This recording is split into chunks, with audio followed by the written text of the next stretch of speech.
आपका ध्यान आकर्षित कराना चाह रहा हूं कि ये प्रक्रिया अगर पूछना था आपने पारित कर दिया। अब तो राजभवन आपने दस्तखत के लिए भेज दिया। अब राजभवन में जो लिंगारान किया जा रहा है, लटकाने की कोशिश किया जा रहा है, जो भारतीय जनता पार्टी कल तक आरक्षण बिल के संदर्भ में बात कर रही थी, पक्ष में बात कर रही थी, जिस दिन हाउस में बिल इंट्रोड्यूस हुआ, यहाँ पर ध्वनि मत से पारित हुआ, इसके बाद यू टर्न लेने का मतलब क्या है, औचित्य क्या है? मतलब इनकी पार्टी आरक्षण लागू होए नहीं चाहती है, आरक्षण विरोधी है, स्पष्ट इनके क्रियाकलाप से झलकता है, जो आज सदन में देखने को मिला। सर एक सवाल, विधेयक पास हो गया, दोबारा सब कुछ चल गया, आगे की रणनीति क्या रहेगी? जिससे आगे की रणनीति यही है कि जन समर्थन और जो लोगों का समर्थन, लोगों का प्रदर्शन, हम बताना चाहते हैं कि कौन इसमें बाधा उत्पन्न कर रहा है। आज हाउस का मुद्दा सरकार के लिए भेज दिया। अब राजभवन में जो लिंगारान पक्ष में बात कर रही थी, मतलब क्या है, औचित्य क्या है? मतलब इनकी पार्टी आरक्षण लागू होए नहीं चाहती है, आरक्षण विरोधी है, स्पष्ट इनके क्रियाकलाप से झलकता है, जो आज सदन में देखने को मिला। सर एक सवाल, विधेयक पास हो गया, दोबारा सब कुछ चल गया, आगे की रणनीति क्या रहेगी? जिससे आगे की रणनीति यही है कि जन समर्थन और जो लोगों का समर्थन, लोगों का प्रदर्शन, हम बताना चाहते हैं कि कौन इसमें बाधा उत्पन्न कर रहा है।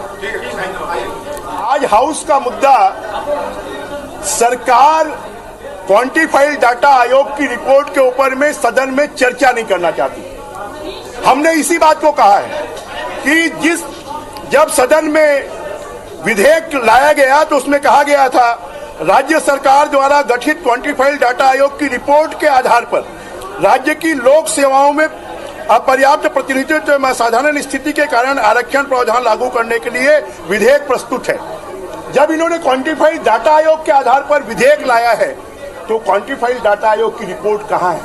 वो तो जो विधानसभा में जो चीजें प्रस्तुत की जाती हैं, क्वांटिफाइड डाटा आयोग की रिपोर्ट हमने उस दिन भी मांगी थी, आज तक विधानसभा में नहीं आई है, राज्यपाल जी को नहीं दी गई है, विधायकों को नहीं दी गई है, हाई कोर्ट में नहीं दी गई, सुप्रीम कोर्ट में नहीं दी गई। क्वांटिफाइड डाटा आयोग की रिपोर्ट नहीं होने के कारण ही 58% का जो विधेयक है वो हाई कोर्ट में निरस्त हुआ। हम तो चाहते हैं 4 साल तक इस सरकार ने हाई कोर्ट में क्या क्या किया। हाई कोर्ट में 32% आदिवासियों के आरक्षण को बचाने के लिए इन्होंने क्या प्रयास किया, इसके ऊपर में श्वेत पत्र जारी करे। ये सरकार आरक्षण देना नहीं चाहती। पिछड़े वर्ग के आरक्षण को जिन्होंने निरस्त कराया वो आज कबीर पीठ के अध्यक्ष हैं। अनुसूचित जाति आयोग के आरक्षण को जिन्होंने निरस्त करवाया वो आज अनुसूचित जाति आयोग के अध्यक्ष हैं। तो ये सरकार खाली मगरमच्छी आंसू बहा रही है, क्वांटिफाइड डाटा आयोग की रिपोर्ट को प्रस्तुत क्यों नहीं कर रही है? और अगर हम सदन में चर्चा करना चाहते हैं, ये पहली बार हो रहा है कि सदन की कार्यवाही को बाधित सत्ता पक्ष कर रहा है, क्योंकि वो ग्लानि से भरा हुआ है, वो हीन भावना से भरा हुआ है। उनको मालूम है कि हमने गलती की है, हमारे कारण 32% आरक्षण निरस्त हुआ है। उनको मालूम है कि हमने गलत तरीके से कानून लाया है, और ये हमारे अनुसूचित जनजाति, जाति, पिछड़ा वर्ग सब समझ रहा है कि सरकार गुमराह करने की कोशिश कर रही है। अगर सरकार गुमराह नहीं करती तो फिर सरकार को आंदोलन करने की जरूरत नहीं है। सरकार अगर सही होती तो लोगों को प्रोवोक कर सड़कों पर उतारने की जरूरत नहीं होती, क्योंकि सरकार को ये समझ में आ गया है कि आदिवासी वर्ग भी समझ रहा है, अनुसूचित जाति वर्ग भी समझ रहा है, पिछड़ा वर्ग भी समझ रहा है कि सरकार आरक्षण नहीं देना चाहती। गुमराह करने का काम, दबाव डालने का काम भारतीय जनता पार्टी रोक के रखा है। जितना भी निंदा किया जाए वो कम है। भारतीय जनता पार्टी खाने का दाता लगाए, दिखाने का दाता लगाए, या सर्वसम्मति से पास करने के बाद पीछे से राजनीति खेल रहे हैं। हम चाहते थे कि राज्यपाल के पास आप लोग भी चलो, हम लोग भी चलेंगे। ये सबका राज्यपाल है, संविधान पद में है, हम लोग सब लोग जाके निवेदन करेंगे। इन लोग सुने नहीं, इसलिए हम विधानसभा में बोल रहे थे इस सदन में पास हुआ बिल को सब लोग का पास करना है। इसलिए भारतीय जनता पार्टी ये पीछे से गेम खेल रहा है। अध्यादेश लाने की बात हो रही थी। कल तक 1 घंटे के अंदर आरक्षण विधेयक में हस्ताक्षर करने की बात हो रही थी, मगर आज आरक्षण विधेयक में हस्ताक्षर क्यों नहीं हो रहा है? आज भारतीय जनता पार्टी का चाल, चरित्र और चेहरा प्रदेश के सामने उजागर हो रहा है। सदन में कहते कुछ हैं और बाहर कुछ कहते हैं।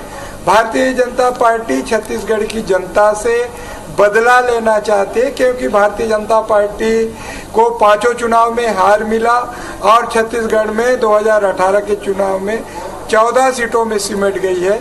इसलिए छत्तीसगढ़ की जनता से बदला लेना चाहती है, मगर छत्तीसगढ़ की हमारी सरकार, माननीय भूपेश बघेल जी की सरकार, छत्तीसगढ़ की जनता को हक और अधिकार देना चाहती है और हम उस पर कटिबद्ध है। और कल बृहद रूप में जो छत्तीसगढ़ की जनता और हमारे समाज प्रमुखों ने जो छत्तीसगढ़ की रैली को समर्थन किया है, कल 1 लाख से अधिक जनता अपने हक के लिए रायपुर के शहरों में, रायपुर में सड़कों में दिखेंगे। सीधी बात है कि क्वांटिफाइबल डाटा है वो आपको सदन के पोर्टल में रखने की बात है, आप लोग रखेंगे क्या? देखिए, जो प्रक्रिया है, जब सदन में कोई पास हो जाता है, विधेयक पास हो जाता है, तो उस पे जो राजभवन का है उसको हस्ताक्षर करना। अगर हस्ताक्षर नहीं करता तो उसको वापस करने का। महामहिम राज्यपाल महोदय उस पे वापस भी नहीं कर पा रहा है, न उस पे हस्ताक्षर नहीं पा रहा है।